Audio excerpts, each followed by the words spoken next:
Bonjour à toutes et à tous. RFI à Paris, il est 18h. Le journal en français facile. Adrien Delgrange. 16h en temps universel, ravi de vous retrouver. Nous sommes le lundi 20 juillet. Voici les titres de cette édition. Il est bien loin le temps d'un semblant d'apaisement entre l'Iran et les États-Unis. L'Iran dit désormais faire face à une guerre totale avec les États-Unis. Au Royaume-Uni, Andy Burnham est devenu aujourd'hui officiellement le nouveau Premier ministre britannique. Dans ce journal aussi, le mondial de football est terminé. Les nouveaux héros du football international sont eux arrivés en Espagne en début d'après-midi. Et puis enfin, le Sénégal, par la voix de l'actuel président Bassirou Diomaye Faye, apporte officiellement son soutien à la candidature de l'ancien président Macky Sall au poste de secrétaire général des Nations Unies. Voilà pour les titres, soyez les bienvenus. L'Iran parle donc d'une guerre totale avec les États-Unis après une nouvelle nuit de bombardements. Pour le 9e jour consécutif, 9e jour d'affilée, l'armée américaine a frappé plusieurs endroits du territoire iranien. En réponse, l'Iran a visé des intérêts américains au Koweït et à Bahreïn. L'Iran a notamment bombardé des hangars de stockage de matériel militaire américain. Pendant ce temps-là, l'Iran continue aussi de contrôler le détroit d'Ormuz, passage important du commerce mondial de pétrole et de gaz. Conséquence, Agnieszka Kumor, les cours du pétrole remontent à nouveau. Le pétrole flambe à nouveau. Le baril de Brent de la mer du Nord, qui reste la référence mondiale, a franchi la barre symbolique des $90. Cela pour la première fois depuis le mois de juin. Les analystes anticipent déjà une nouvelle hausse des cours du brut dans les semaines à venir en raison de ce regain de violence entre Washington et Téhéran. Les deux parties s'accusent mutuellement de ne pas respecter le protocole d'accord signé le 17 juin dernier. Les Américains ont mené des frappes dans le centre et le nord-ouest de l'Iran. Les Iraniens ont riposté en ciblant le Koweït et le Bahreïn, alliés des États-Unis. Deux pétroliers qui auraient tenté de franchir le détroit d'Ormuz sans autorisation ont été visés par des attaques et immobilisés, selon les responsables iraniens. Ils assurent toutefois que leur pays s'engagera dans des efforts diplomatiques pour résoudre le conflit. Dans ce contexte, les marchés financiers redoutent le retour de l'inflation, alors que celle-ci s'est atténuée aux États-Unis au mois de juin. Autre blocus maritime annoncé ailleurs sur la planète. Les rebelles houthis soutenus par l'Iran veulent empêcher les navires d'entrer ou de sortir d'Arabie Saoudite. Les rebelles annoncent un blocus maritime contre l'ennemi saoudien criminel selon le principe d'œil pour œil avec effet immédiat, précise le porte-parole militaire des Houthis. Par ailleurs, nous avons appris que le ministre français des Affaires étrangères, Jean-Noël Barrot, accuse les services de sécurité iraniens d'avoir intimidé ce week-end 2 diplomates français en poste à Téhéran. Selon Jean-Noël Barrot, ils ont été arrêtés sans raison, ces 2 diplomates, pendant plusieurs heures et interrogés. L'un d'eux a aussi été malmené, frappé avant d'être autorisé à retourner à l'ambassade de France. 18h04 à Paris, la politique au Royaume-Uni. Passage de relais aujourd'hui pour diriger le gouvernement britannique. Keir Starmer a donné les clés du siège du Premier ministre à Andy Burnham. Une passation de pouvoir entre bilan assumé pour l'un et de grandes promesses pour l'autre. Julien Chavannes. I know people at home are fed up. Je sais que les Britanniques en ont assez de la politique. Je vous comprends. Et je veux être honnête avec vous. Nous n'avons pas été à la hauteur et nous devons faire mieux. Je présenterai un nouveau plan pour la Grande-Bretagne, un plan décennal.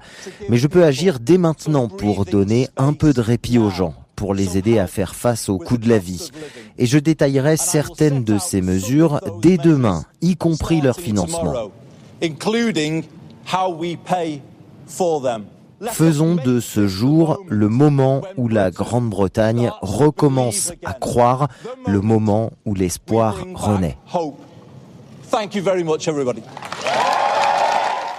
Ils sont déjà de retour au pays. Les nouveaux champions du monde de football sont arrivés en Espagne en début d'après-midi, de retour des États-Unis. Leur avion a atterri à Madrid à 14h30. Alors d'abord reçu par le roi Felipe VI au palais de la Zarzuela, puis par le Premier ministre Pedro Sánchez au palais de la Moncloa. Les joueurs et leur entraîneur vont parader un peu plus tard dans la soirée sur le toit d'un autobus dans les rues du centre de Madrid avant de communier un peu plus tard encore avec tout un peuple. Rendez-vous 19h temps universel devant la mairie de Madrid. Voilà pour le programme des nouveaux héros du football mondial. Côté organisation, Gianni Infantino, le président de la FIFA, tire un premier bilan de la compétition. We have had a record number of spectators in the stadiums, almost 7 million. On a battu le record de spectateurs dans les stades, 7 millions de personnes. Et là, la finale a dû être regardée à la télévision par 6 milliards de personnes. Le monde entier a regardé ce match. Durant ce mondial, on a aussi marqué beaucoup de buts, près de 3 par match. Les grands joueurs ont été au rendez-vous. Rodri, bien sûr, l'homme du tournoi, mais aussi Messi, Mbappé, Haaland ou Kane. Donc oui, profitons de cette Coupe du Monde 2026, mais on sait déjà que la prochaine, en 2030, sera spéciale, la Coupe du Monde du centenaire. Et est-ce que ce sera un mondial à 48 équipes avec le grand succès qu'on a vu ici, ou encore plus, 64 équipes peut-être? Il faut qu'on en discute, on verra tout ça.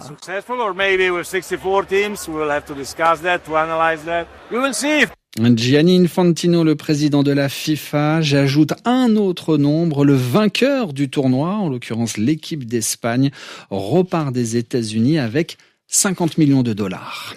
L'actualité sur le continent africain, c'est le président gabonais qui est arrivé en France aujourd'hui en visite d'État. Les avocats du principal opposant politique gabonais accusent Paris de dérouler le tapis rouge au président Brice Oligui Nguema.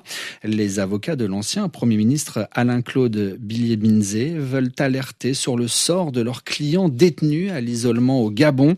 Nous demandons aux autorités françaises de ne pas rester silencieuses, conclut son avocat Arthur Verken.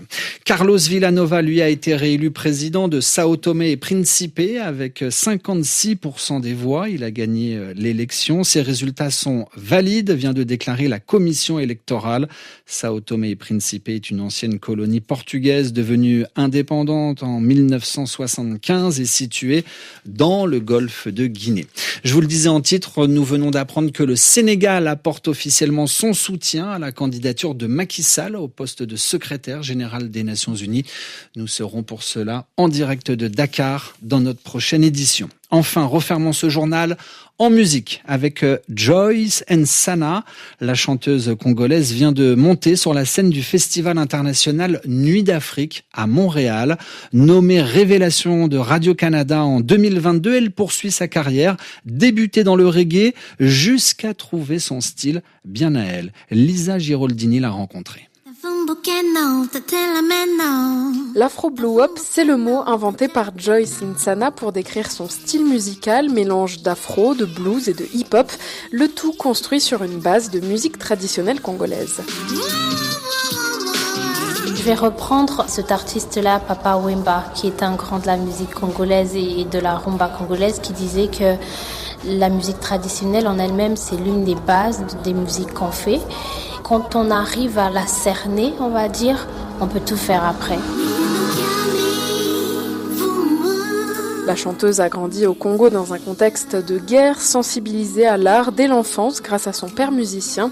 Aujourd'hui, ce qui frappe chez elle, c'est la tessiture et le timbre très spécifique de sa voix. J'ai un background très gospel, j'ai écouté des voix comme ça qui m'ont inspiré, Aretha Franklin, CeCe Winans, Janis Joplin plus tard et tout ça. Je dirais simplement que ce côté rock ou cette voix rock est un peu plus assumée ces dernières années. Parce que parfois on a besoin de dire des choses qui ne passent pas toujours par la douceur, qui ont besoin de se dire de façon intense. Et c'est son intensité qui fait d'elle une bête de scène, au texte engagé pour les droits des femmes et pour la paix. À mi-chemin entre Selassou et Janis Joplin, on trouve Joyce Nsana.